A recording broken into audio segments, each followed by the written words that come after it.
Lovely viewers, मैं दुर्गेश सिंह आपका बहुत बहुत स्वागत करती हूं आपके अपने ही YouTube channel Durgesh Singh online study में। और आज मैं डिस्कस करने वाली हूं आपके साथ टेक्स्ट बुक में आए हुए लेबरनम टॉप जो क्वेश्चन है पोइम है क्लास 11th की, उसके जो टेक्स्ट बुक के क्वेश्चन है आज मैं आपके लिए लेकर आई हूँ बहुत ही आसान तरीके से, जिससे आपको लर्न करने में भी कोई प्रॉब्लम नहीं आएगी। तो आइए शुरू करते हैं। लेबरनम टॉप की समरी मैंने आपको पहले ही अपलोड कर रखी है। अब आपके इसके क्वेश्चन आंसर देखिए कैसे इसके क्वेश्चन आंसर को हम सॉल्व करेंगे। What laburnum is called in your language. First question में पूछा गया है कि आपकी लैंग्वेज में लेबरनम को क्या कहा जाता है। तो इट इज़ कॉल्ड अमलतास। इसको हमारी लैंग्वेज में अमलतास कहा जाता है।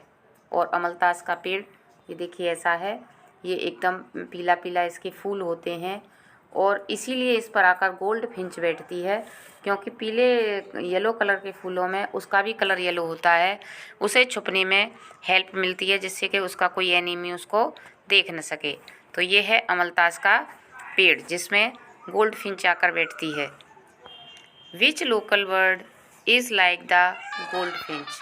कि कौन सी लोकल वर्ड है जो गोल्ड फिंच जैसी है। तो सिंगिंग स्पैरो। हमारे यहाँ की जो सिंगिंग स्पैरो है of yellow colour looks like the gold Finch.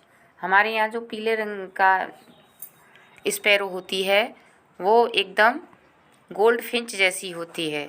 आइए देखते हैं इसकी ये गोल्ड फिंच है जिस पर ब्लैक कलर की धारियाँ हैं, और ये हमारा येलो स्पैरो है।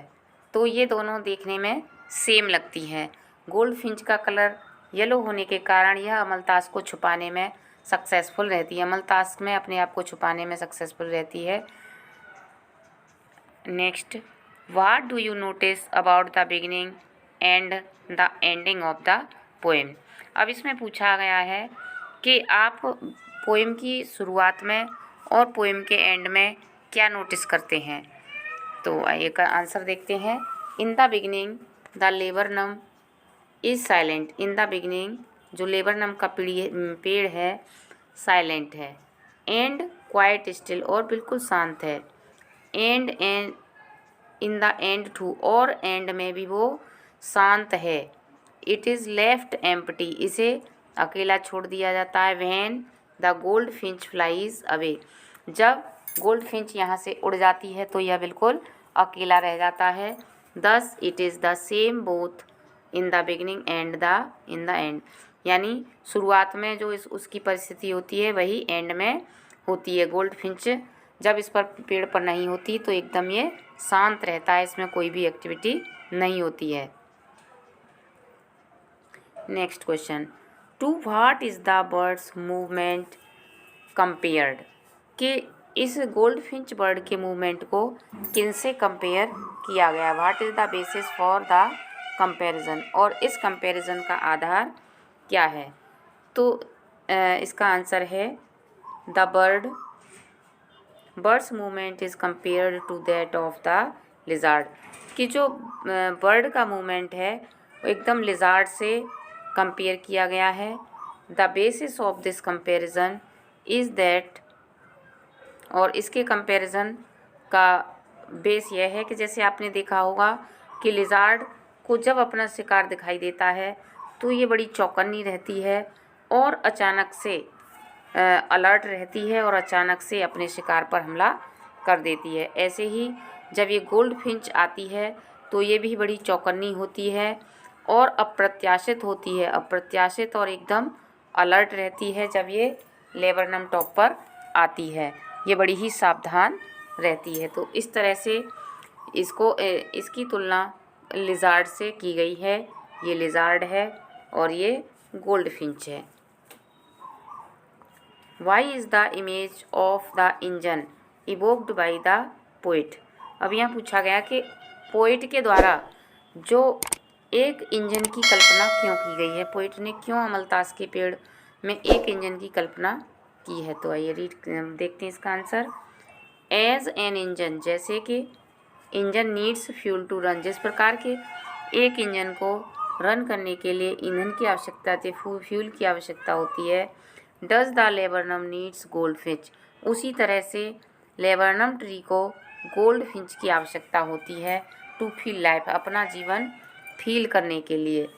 इन itself sea turns its silence into sounds, और जब वो आती है इस पर पेड़ पर तो वो इसकी शांति को साउंड्स में बदल देती है। यानी जो गोल्ड फिंच के बच्चे हैं वो एक आवाज़ें करने लगते हैं जब गोल्ड फिंच वहाँ पर आती है। दस gives it movement of so life, इस प्रकार यह अमलतास के पेड़ को जीवन देती है। So the tree has been called an engine, इसीलिए जो इसके ट्री को एक इंजन का नाम दिया गया, क्योंकि गोल्ड फिंच के आने पर जो गोल्ड फिंच की फैमिली है वो आवाज़ें करने लगती है, चर्पिंग करने लगती है, चहचहाटे की आवाज़ें करने लगती हैं। तो ऐसा लगता है जैसे कि लेबरनम टॉप का इंजन चल पड़ा हो, और जैसे ही ये यहाँ से चली जाती है तो ऐसा लगता है कि जैसे इंजन का ईंधन समाप्त हो गया हो। तो ये इस प्रकार से जो गोल्ड फिंच की फैमिली है अमलतास के लिए ईंधन का काम करती है।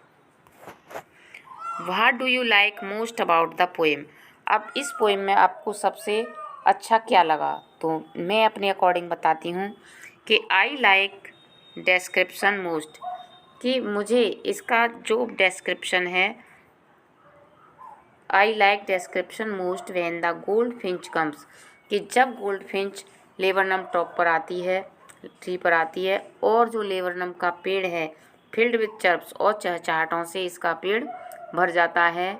हर young ones to make sounds, और जो गोल्ड फिंच के बच्चे हैं वो भी आवाज़ें करते हैं। And fill the tree with life and activity, और पेड़ को जीवन और एक्टिविटी से भर देते हैं। तो उस समय का वर्णन मुझे बहुत अच्छा लगा है इसमें, कि जब पेड़ सजीव हो जाता है गोल्ड फिंच के आने पर।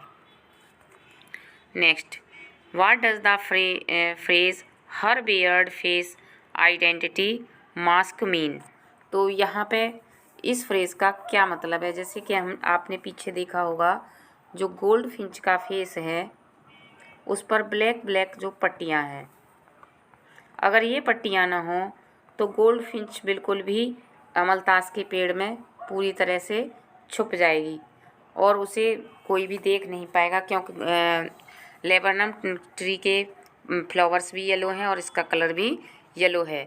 तो इसलिए इसके फेस को ये कल्पना दी गई है। आइए आंसर को देखते हैं। Barred face means striped face, barred face का मीन मतलब उस पट्टीदार चेहरे से है। Gold finch has a striped face, gold finch का जो चेहरा है वो पट्टीदार है।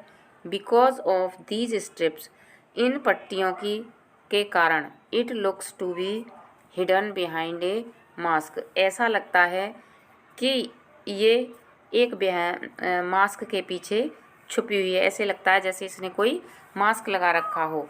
And it has become her identity, और ये मास्क इसकी पहचान बन गया है। आपने देखा होगा, आप भी जब मास्क लगाते हैं तो अलग से मालूम पड़ता है कि चेहरे पे मास्क लगा हुआ है। ऐसे ही गोल्ड फिंच के चेहरे पर भी जो पट्टियां हैं उसके मास्क का काम करती हैं, और उसका यही पट्टियां उसकी पहचान बन गई हैं।